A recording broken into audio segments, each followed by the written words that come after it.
Et bonjour à tous, ravi de vous retrouver pour l'émission du jeudi 26 octobre 2023. On se retrouve avec un BTC à 34 550 ce matin vers 9h que j'enregistre l'émission. Ether à 1800 tout rond, on a plus 2% pour Solana, plus 3 pour Cardano, mais c'est sur la semaine qu'il faut observer les positions. Et on a 36 à ce moment-là pour Solana, 50 pour Chainlink et on a eu de très très belles poussées, peu importe là où l'on regarde, bien que pour l'instant, pour certains alts et notamment Ether, ça soit un peu décevant et on l'a vu sur la paire ETH contre BTC, ça n'a pas l'air de se bousculer au portillon dans un premier temps. On a toujours le top 25 qui est clôturé par Atom Cosmos, Hedera et Filecoin. On va jeter un petit coup d'œil jusqu'au top 50 pour constater qu'on a plus 35% pour Aptos, 27% pour Lido qui a touché quasiment les 2 $ symboliques. On a 1,90 ce matin. On a 23% pour Quant, 20% toujours sur la semaine pour Optimism, AAV à 34%, 23% pour Arbitrum, 15% pour Mantle, 52% sur la semaine pour Injective Protocol qui petit à petit est en train de se tracer un chemin et qui capitalise plus d'1 milliard désormais. Donc c'est vraiment plutôt un des alts qui a fait un bonhomme de chemin au cours du bear market. On a 26-25% pour Stacks et The Graph. On a Synthetix à plus 28, 25 pour Immutable X. Multiver X, anciennement Elrond, plus 23 sur la semaine. Et on clôture le top 50 avec The Sandbox, plus 18 et 7% pour XDC Network. Quand on regarde du côté du 4 heures, donc on a eu la poussée primaire jusqu'à 35-36 000 selon les échangeurs. On est en train de faire un petit paquet, ça n'a pas l'air de repasser sous les 33 000. On pourrait néanmoins venir s'appuyer sur la zone de sortie autour de 32 000. Ça serait pas du luxe pour construire derrière. Donc personnellement, si vous voulez un avis, voilà, un ressenti du moment, je pense qu'on va essayer de retaper 35-36, peut-être 38-40 l'excès et que derrière on reviendra probablement backtester les 30 à 32 000 $.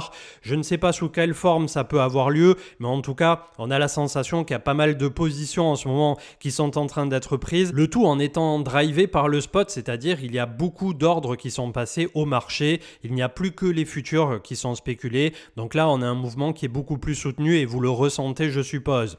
Crypto Fear and Greed, attention, 71 dans le grid. On n'est pas très loin de passer dans l'euphorie à 80 et plus. Alors bien entendu, après tout ce qu'on a traversé, on pourrait y rester un bon moment dans l'euphorie, mais en tout cas pour ce rallye automnal, si je puis dire, ce rallye d'octobre qui était attendu en octobre justement, il faut quand même être patient et méfiant. Ceci étant dit, on le verra dans un instant, novembre historiquement aussi est un bon mois pour la crypto, donc puisse le sort nous réserver les mêmes espoirs qu'on a eu par le passé.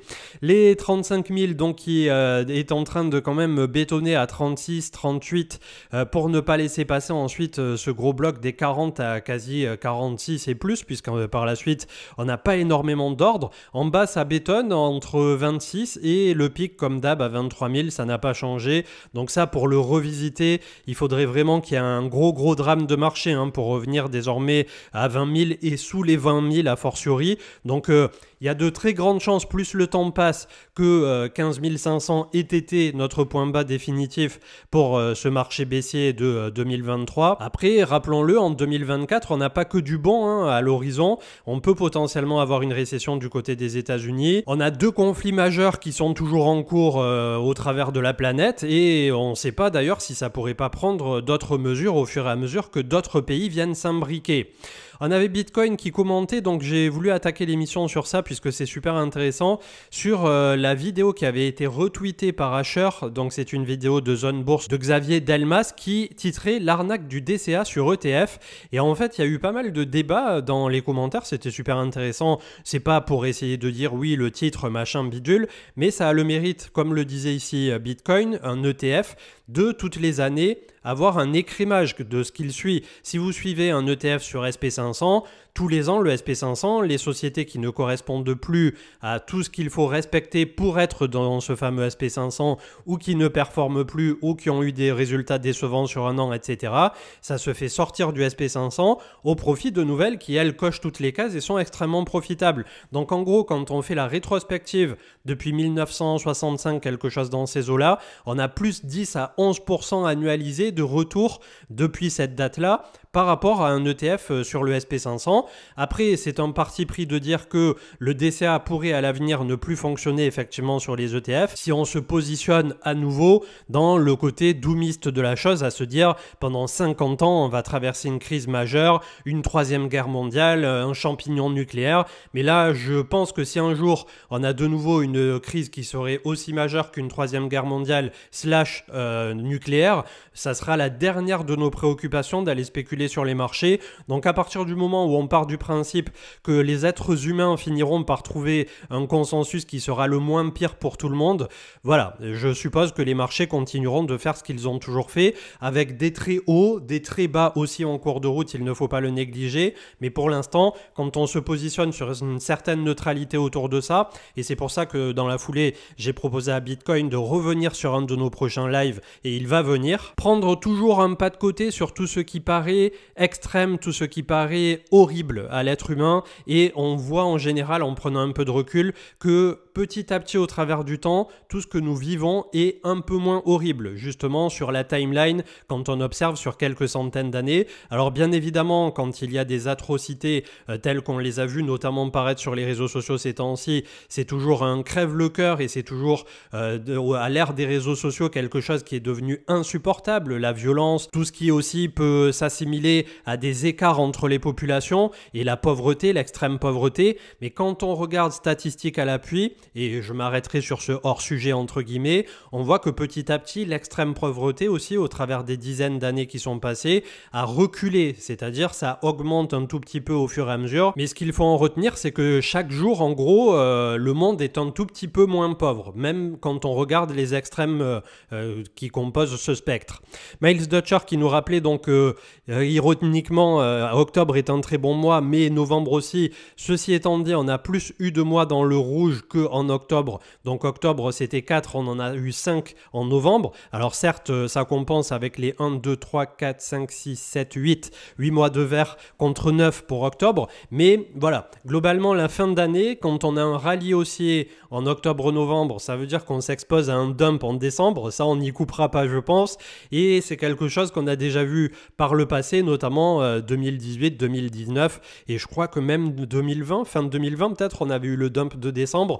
Donc comme le disait Willy Woo à cette époque, pour les plus précautionneux, lui, il aimait bien couper toutes ses positions autour du 15 décembre et les réouvrir sur la première quinzaine de janvier. Après, quand on voit ce qui s'était passé début 2021, c'était peut-être pas une bonne idée de tout couper pour réouvrir début janvier. Mais voilà, quand on est quand même dans cette année de transition 2024, etc., et qu'on ne sait pas trop à quelle sauce on va être mangé, c'est quelque chose à prendre en considération de aussi de temps en temps prendre quelques profits. Je sais que après avoir attendu 2 ans, après avoir rechargé en bear market, c'est pas un simple 30%, 50% qu'on veut sur le marché crypto, on s'attend à beaucoup plus. Mais voilà, il y a aussi des portefeuilles où de temps en temps c'est nécessaire comme ça de faire des rebalancing, de prendre ses profits, d'avoir un peu plus en stablecoin. Donc j'essaie d'avoir un discours qui est le plus cohérent possible, tant pour la personne qui vient de mettre ses 100 premiers dollars sur le marché crypto, que celui qui a déjà fait 100 000 ou 500 000 et qui aura peut-être une vision un peu plus différente et un peu plus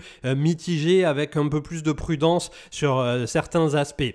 BTC en mensuel avec plus 30% qui est revenu régulièrement au niveau du marché crypto, puisque depuis qu'on peut le mesurer en 2010, on a eu 41 mois qui ont fait un retour de performance supérieur à 29%. Donc c'est un quart de tous les mois. Je ne sais pas si vous vous rendez compte. C'est quelque chose aussi à noter sur le fait que quand on essaie de timer le marché crypto, eh bien il y a des performances comme ça où il va y avoir des mois de 20, 30, 50% au niveau du retour, mais ça n'arrive que quelques mois par an, ou voire même 1 ou 2 mois par an. Donc c'est là aussi où pour moi, en tant que petit spéculateur particulier qui vient se faire manger par BlackRock et toute la compagnie, je préfère être exposé en permanence et ajuster sur mon exposition en bear market, passer 80% en stablecoin, 20% en BTC, en ETH, et petit à petit faire comme j'ai fait mon DCA pour revenir à la fin à un 80-20 sur BTC, ETH et 20%, 30% en stablecoin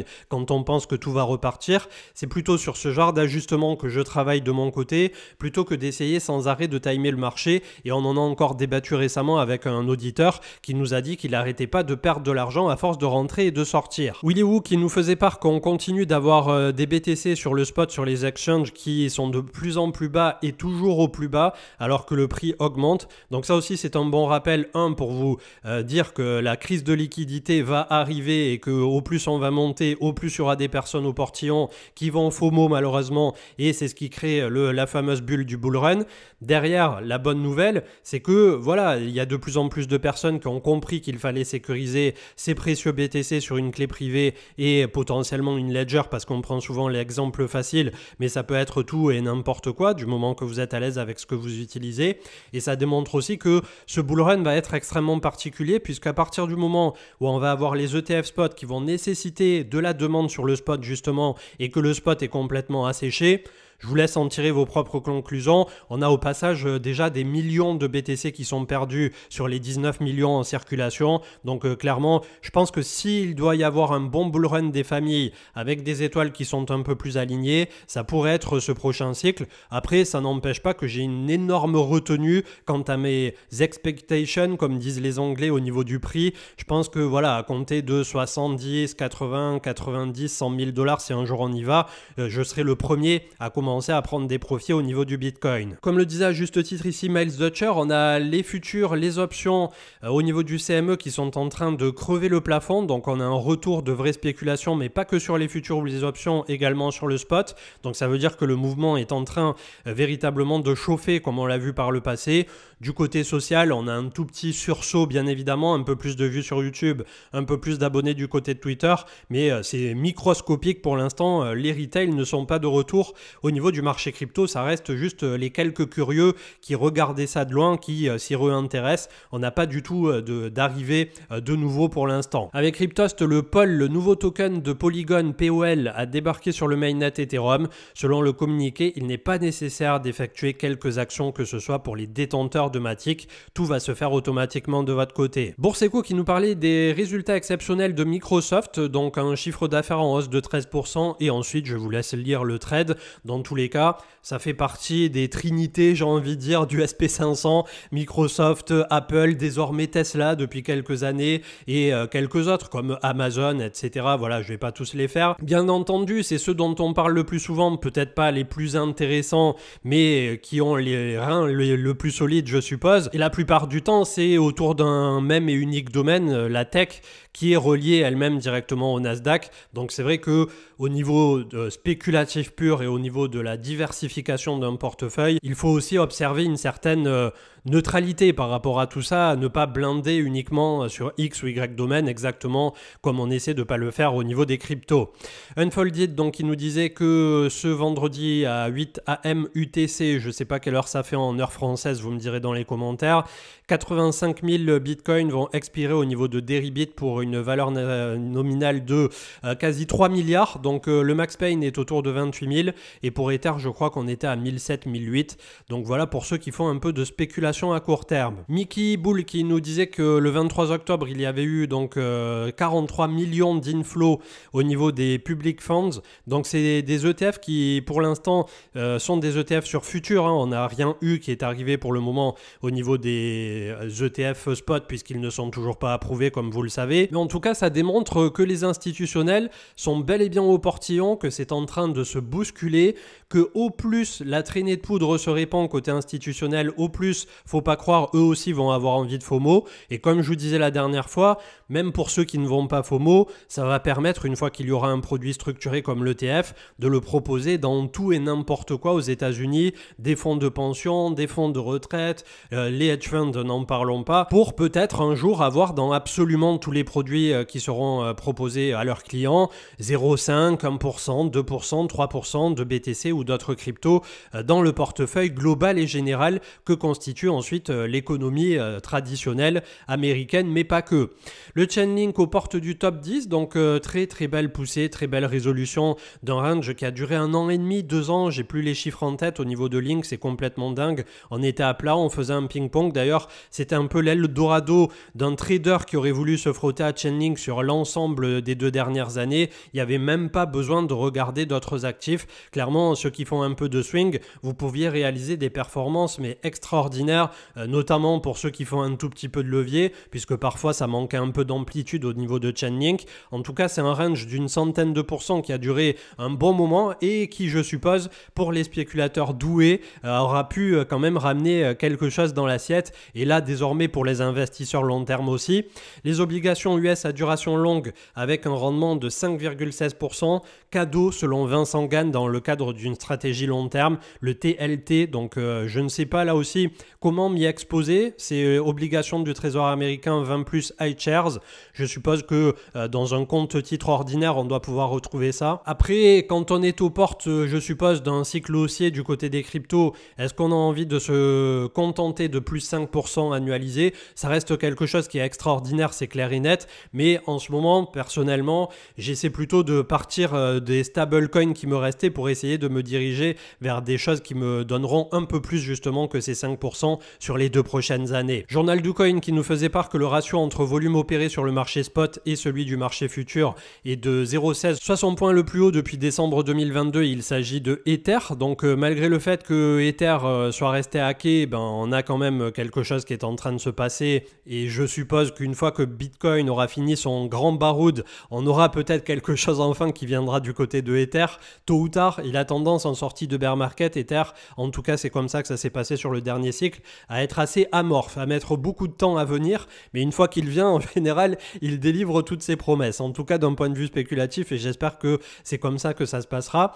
Le IBTC de iShares BlackRock qui est réapparu sur le site pré-listing du Nasdaq, donc voilà, quelque chose qui là aussi a fait un peu pump and dump le marché, mais en tout cas on a la sensation que l'approbation n'est plus qu'à quelques encablures, pour ne pas dire quelques semaines d'être approuvé. Je vois pas comment BlackRock ne pourrait pas, de par le poids qu'il pèse, finir par avoir cette approbation pour l'ETF spot de iShares. Toujours autour de la SEC et de BlackRock, c'était une amende de 2,5 millions de dollars qui a été infligée pour ne pas avoir déclaré leur investissement. Donc c'était Hawk Invest qui nous parlait de ça, et on a Tom Emmer qui retire sa candidature du président de la Chambre des représentants, puisque il y a malheureusement une affaire d'argent de nouveau au milieu. Il aurait reçu effectivement de l'argent de BlackRock en décembre 2022. BlockFi qui annonce être sorti de l'état de faillite le 24 octobre 2023. Là aussi à voir, puisqu'en ce moment il y a même des spéculations ou des bruits de couloir que FTX pourrait être relancé et repris.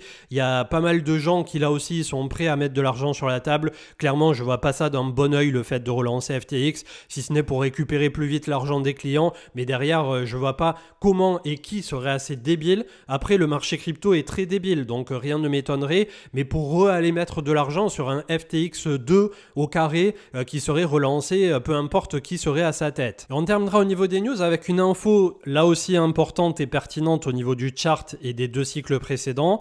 C'est que dans l'entre-deux cycles de ce qui nous conduit aux fins du premier trimestre au halving en avril 2024, on a un cours qui a tendance à faire pas mal le yo-yo. Donc là, on a un rallye automnal où on pourrait se faire punir derrière si on était dans les clous du cycle précédent. Et si on prend le cycle encore d'avant, le premier cycle, ça avait continué de monter, mais on avait aussi pas mal de volatilité. Et vous voyez que à compter du jour 900, c'est-à-dire après le halving, on a tendance à avoir une hausse qui se fait de façon un peu plus exponentielle. C'est ce qu'on appelle le bull run.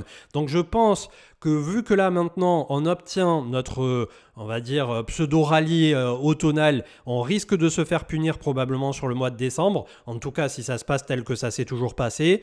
Si jamais on avait une hausse continue jusqu'au premier trimestre 2024, on se fera punir au moment de la sortie de la news et peut-être autour du halving. Donc c'est quelque chose à prendre en considération de votre côté. Au plus on montera en amont des infos qui sont connues et qui vont sortir, au plus derrière on risque de se faire punir. Il n'y a pas que des bougies comme ça miraculeuses qui montent jusqu'au ciel, et c'est quelque chose sur lequel J'ai tendance à être un peu relou, à être un peu paternaliste, à vous dire de prendre vos profits, etc.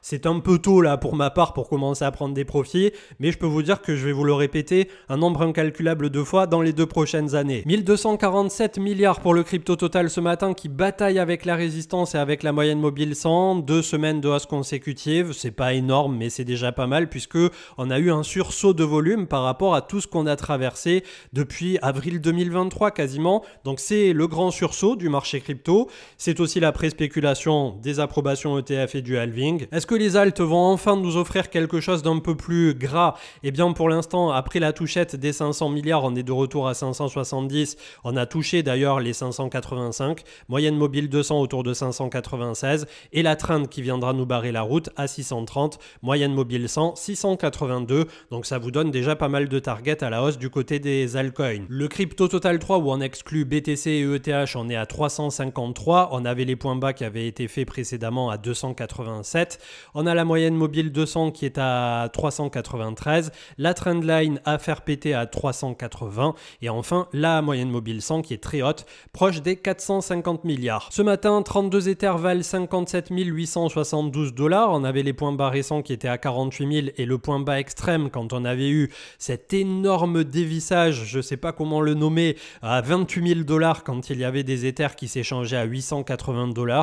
Donc là clairement c'est un point bas extrême qui je suppose ne sera pas re-atteint, mis à part si on avait un drame de marché comme je dis souvent avec un signe noir qui là aussi par nature peut arriver mais est imprédictible. En tout cas si on applique un peu de pondération et de rationalité, effectivement on a eu voilà, des points bas, un premier à 880 et ensuite on a construit dans un range basiquement entre 1200, 1400 $ et les 2000, 2100 au nord. Donc Ether qui j'espère nous fera un très joli prochain cycle aussi ici. Mais pour l'instant ça n'est que Bitcoin qui n'a Dieu que pour le marché et après ce breakout acté ici où désormais on a un support des familles mais qui est assez faramineux à 28 000 $ où se croisent moyenne mobile 20, moyenne mobile 100, moyenne mobile 200 hebdomadaire, je suppose que 28-30 000 est désormais le support pour le prochain cycle haussier si jamais on avait un peu plus de volatilité en fin d'année. Donc admettons on prend le scénario extrêmement positif où ça continue de pousser,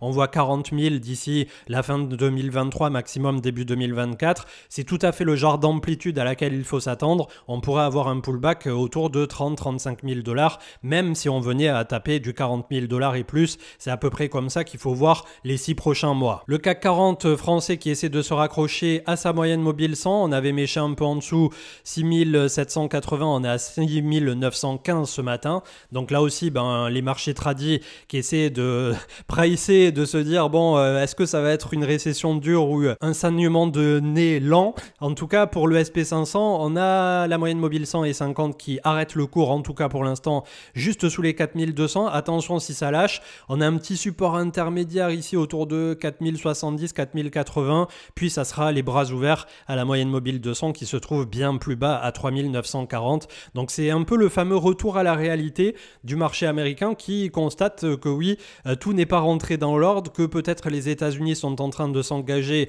à nouveau dans un conflit bien loin de chez eux et qui pourrait d'un point de vue purement Fed de la chose continuer à perdurer au cours de 2024 pour une bonne récession des familles telle qu'on l'a toujours connue. 1986 $ l'once pour le gold qui lui joue pleinement son rôle de safe haven. On était à 1800 3 semaines au préalable, donc c'est quand même des décalages qui sont très très importants pour le gold. C'est un peu le narratif du moment de se dire que le BTC sert aussi de safe haven. Personnellement, je suis assez dubitatif quand on parle de tout ça, mais pourquoi pas, puisque en bien des aspects, il a toutes ses caractéristiques de valeur refuge, mais pour moi, ça reste un narratif parmi tant d'autres qui pour l'instant a bien trop peu de recul pour être totalement exploité ou sur lequel on puisse s'appuyer. 1813 pour Ether, donc comme je vous disais tout à l'heure, 880, on avait le point haut suivant à 1085, on a travaillé longtemps à 1005, désormais il faut briser dans un premier temps les 2000, faire péter les 2100, on a la moyenne mobile 100 en cours de route à 1965, donc on a quand même beaucoup de prouesses à réaliser pour un Ether qui pour l'instant paraît bien trop mou. Les actions américaines donc qui avaient rebondi la semaine dernière qui sont de nouveau un peu dans le rouge, notamment moins 4 pour Nvidia. On a malgré tout MicroStrategy qui nous imprime des grosses bougies, un peu comme Coinbase et quelques autres puisque c'est lié directement également aux cryptoactifs, tandis que le dollar américain n'a toujours pas dit son dernier mot. Il s'accroche complètement comme une moule à son rocher à 106-107 ce matin, donc un support qui a été trouvé à 105.4. D'ailleurs, je pense qu'on va pouvoir commencer à se mettre un petit rectangle ici, puisque si ça vient à construire un support, ça risque de vouloir repartir par la suite pour le dollar américain. Donc je ne sais pas trop ce que ça peut donner dans le contexte qui est extrêmement anxiogène tel qu'on est en train de le traverser en ce moment pour les marchés, mais en tout cas c'est pour ça que j'avance un peu un pas devant l'autre, de ne pas nous exciter immédiatement, parce qu'on risque d'avoir de la volatilité, on l'a déjà là qui est revenu, mais ça peut se faire très vite dans un sens comme dans l'autre. En tout cas, il y en a un qui connaît pas la crise, c'est la Bitcoin dominance, avec le BTC lui-même qui est en train, comme je le dis depuis plusieurs semaines désormais, d'attirer vraiment toutes les attentions et toutes les spéculations. 54% pour la BTCD, qui là aussi pourrait continuer de monter relativement haut. Je n'y croyais personnellement pas quand on était bloqué ici autour de 49,50 aux théoriciens qui disaient peut-être un jour on reverra du 55, 60, 70% de Bitcoin dominance. Force est de constater qu'avec cet ETF spot, ces ETF spots qui sont en train d'arriver, plus le halving, on est quand même sur quelque chose d'assez solide là pour le BTC, qui démontre aussi que voilà, ça reste Bitcoin, c'est lui qui lead, c'est lui qui a la liquidité, la plus grosse liquidité pour le marché crypto, et ça devrait encore perdurer pour quelques années, le temps peut-être qu'un jour on ait des alts, et c'est Ether qui a l'air d'être le premier choisi pour peut-être parvenir à cet exploit, avoir un minima un altcoin qui viendrait capitaliser autant que le BTC, et là à partir de là on pourrait voir un découplage complet des sous-domaines, le Bitcoin qui ferait sa vie et les altcoins qui feraient leur propre vie également. Alors les alts, je suis toujours en pleine expectative parce que j'essaie de regarder à la fois contre le dollar, à la fois contre le BTC pour vous sortir des trucs qui vraiment sont les plus carrés possibles et qui ne se sont pas complètement éclatés la gueule au sol pendant le bear market. On a Morpheus Network avec le MNW qui retrouve un peu la santé. Là aussi, vous pouvez faire votre propre nœud, il y a du staking, donc c'est quelque chose d'assez safe. Et surtout, le sous-domaine qui l'accompagne, la supply chain, c'est pas du blabla, du bullshit, c'est déjà utilisé, donc on a des cas d'usage pratique. Il y en a un qui est bien plus dégradé, mais qui faisait aussi partie de mon top altcoin pour la fin d'année et pour les années à venir, c'est Avax Avalanche. Alors là aussi, il y a pas mal de personnes qui sont en train un peu de jeter l'éponge par rapport à Avalanche. Malgré tout, d'un point de vue spéculatif, on a un peu de volume qui est en train de rentrer. On bute sur la moyenne mobile 20, on est en train de faire un double creux ascendant RSI, à voir ce que pourrait nous délivrer par la suite Avalanche. Arbitrum qui est en train de se stabiliser aussi après un double creux ici à 75 centimes. On est à 97, on a la moyenne mobile 20 juste au-dessus à 1 dollar symbolique. On a un Adam et Ève larvé ou je sais pas quoi. Bref, c'est un Adam et Ève du côté du RSI. Donc en gros, on a un double creux ascendant avec une cassure ici qui est en train d'être faite. Donc tout ce qui est layer 2, Arbitrum, Optimism et tous les élargis, layer 0, tout ce qui va bien quand on parle d'interopérabilité. On a Axelar, on a Celestia avec le token TIA qui va pas tarder à sortir.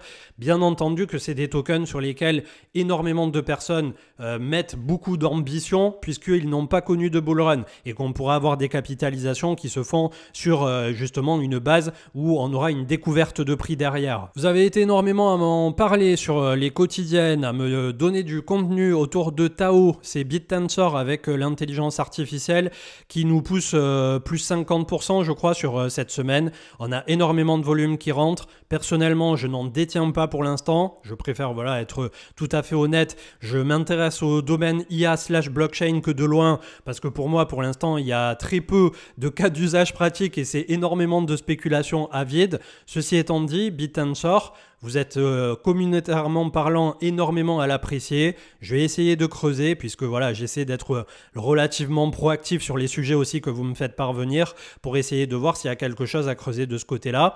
On finira peut-être, j'aurais pu finir avec Injective Protocol qui est en train de nous faire des baobabs. Là aussi, voilà, c'était mon premier x3 de cette année. Je suis à 250% sur cette position. Donc je pense que je ne sais pas si je commence à prendre des profits maintenant, mais au cours du prochain cycle haussier, ça pourra nous faire quelque chose de tout à fait sérieux. Ceci étant dit, par rapport au point bas, on est déjà sur un x10, donc vous vous doutez bien que ça n'a pas le même potentiel qu'un truc qui a juste fait plus 50% ou juste 100% au niveau des alts. Donc attention aussi pour les personnes qui sont sur Injective. Je ne sais pas ce que nous donnera l'avenir, mais déjà là, il est bien capitalisé par rapport à ce bear market. Et on terminera avec JMX qui lui aussi, au niveau de ce qu'il propose, là, d'un point de vue technique, déjà, c'est super sexy. On a ce fameux Adam et Ève, on a un double creux, une tasséance, appelez-le comme vous voudrez, mais c'est super propre, juste sous résistance.